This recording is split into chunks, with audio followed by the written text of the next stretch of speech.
Cela, l'ONG ACAT, Association chrétienne contre la torture, juge ces actes inacceptables. Les chefs du bureau Afrique de cette organisation tirent la sonnette d'alarme et exigent la fin des violences. Clément Boursin. Les violences qui accompagnent ces expulsions ne sont pas tolérables. Donc il y a des possibilités de reconduire la frontière qui ne débouchent pas sur des violences sexuelles contre les femmes, contre des tabassages et des violences contre les hommes. Voilà, c'est tout l'environnement qui amène ces expulsions qui nous alerte. Ce qui est certain, c'est qu'en termes d'impunité, ça n'a pas évolué. Voilà. Après, sur la récurrence et sur les violences effectives actuelles, d'après ce que je comprends, les Nations Unies sont saisies de la question et travaillent en bilatéral avec les autorités angolaises.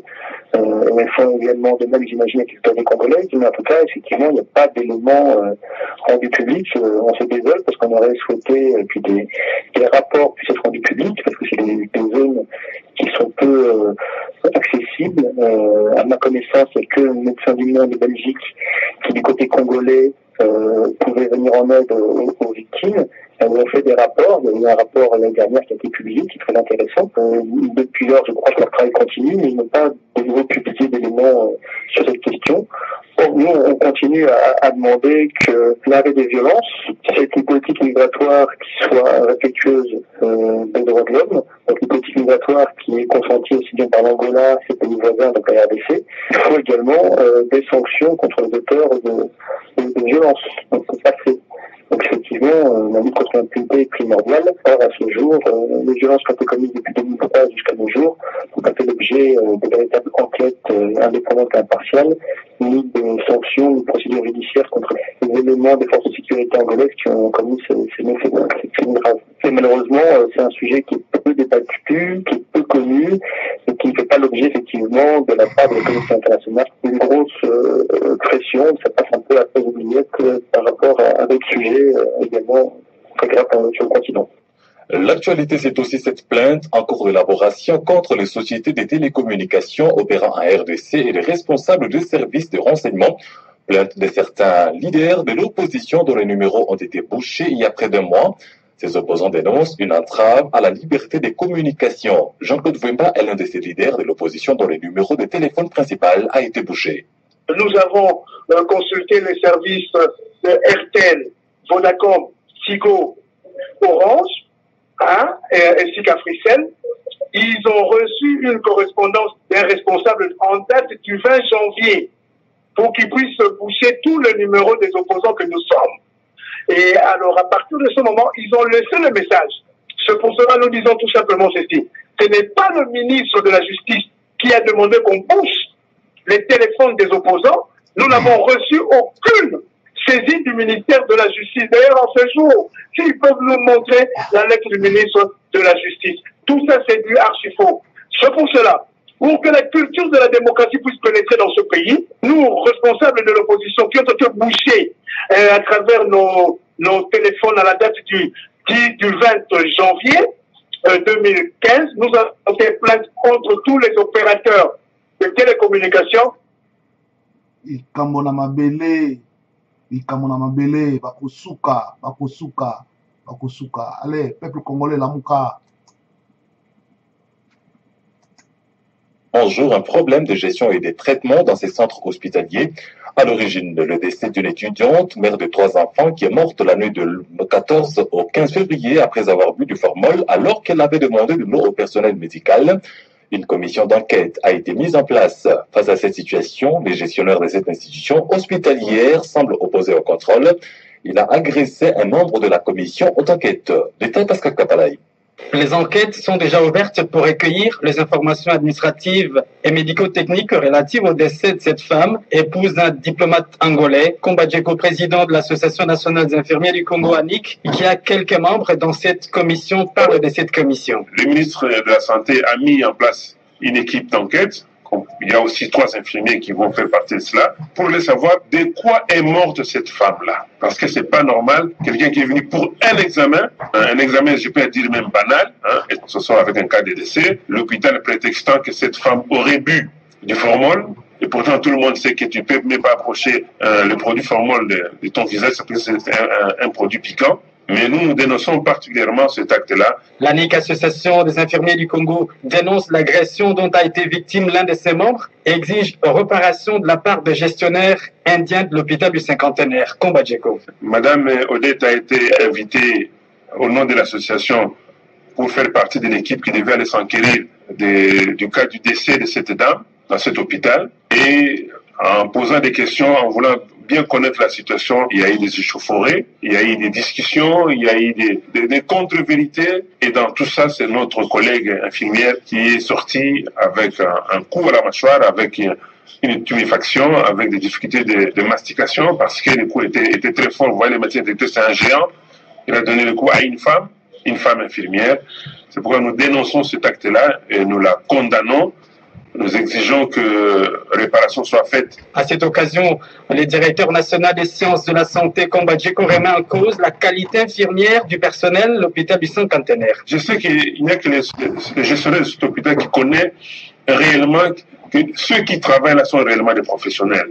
Il y a certainement des médecins, il y a certainement des infirmiers, mais la corporation médicale, la corporation infirmière a vérifié les dossiers de quelques personnes. Les autres qui travaillent là-bas, on n'a jamais vérifié leur dossier, malgré nos nombreuses lettres. Ce sont des infirmiers indiens, comme si au Congo, on n'a pas d'infirmiers. Pour l'ANIC, les contrats avec les Indiens doivent être revus dans le cadre de cet hôpital du Cinquantenaire. Ce sont des Indiens qui travaillent, ils parlent presque tous en anglais.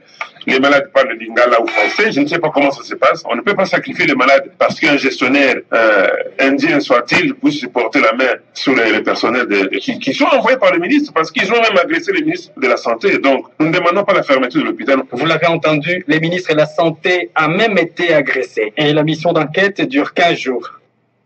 L'actualité au-delà des frontières de la République démocratique du Congo, alors que sur le territoire nigérien, plus de 160 personnes ont été arrêtées, soupçonnées des liens avec Boko Haram. À Niamey, la rue se mobilise contre les attaques du groupe islamiste. Des milliers de personnes se sont donné rendez-vous dans les rues de la capitale pour crier leur colère contre le terrorisme. C'est une véritable marée humaine qui a marché pour rallier la place de l'Assemblée nationale à Niamey, où le président Mamadou Issoufou les attendait. Beaucoup de jeunes, de femmes, de religieux, de chrétiens et de musulmans ont convergé au rythme des slogans « Notre armée et notre fierté » où Boko Haram est haram, ça veut dire interdit. 88.4 Top FM. Sport. Info Sport. Préliminaire de la Coupe du Congo de football à Kinshasa, les FC Renaissance se qualifient sur les fils pour les demi-finales. Les Oranges ont attendu les tirs au but pour se débarrasser de la jeune formation d'Oudjana, 3-0. Les deux équipes devraient se retrouver à nouveau en demi-finale. L'autre affiche mettra aux prises l'amicale sportive Dragon à l'Académie Club Rangers, deux clubs du championnat de l'entente provinciale de football de Kinshasa.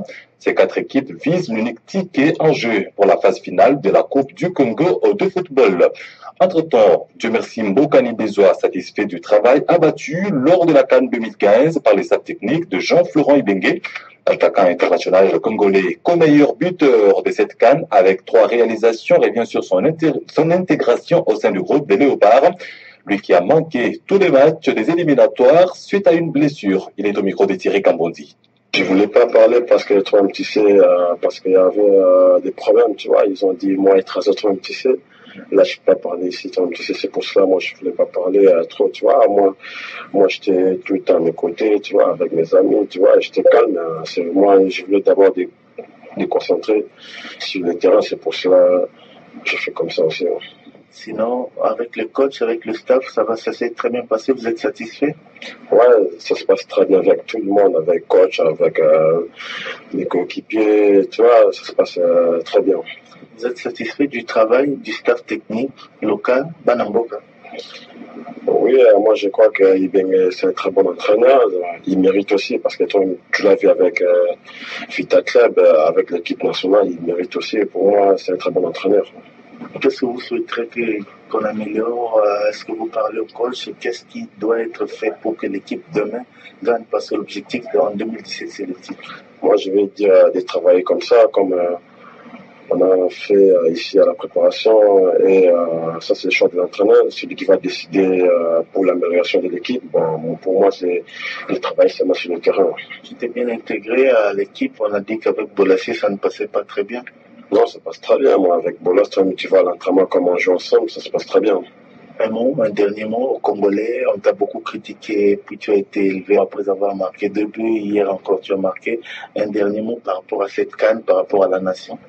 Je veux dire, dans le football, c'est comme ça parce que j'ai passé des moments difficiles aussi. J'étais blessé pendant 3 mois, je n'ai pas joué des matchs. Maintenant, je sens très bien, je sens 100%. Je voulais dire, c'est moi des peuples congolais me soutenir, même ici à l'équipe nationale, même en Europe aussi. Top. Kamona Mabele, avec Larry, rien que Larry, Tokolonga, Tokolonga, Tokolonga, Tokolonga, Kamona Mabele Congo.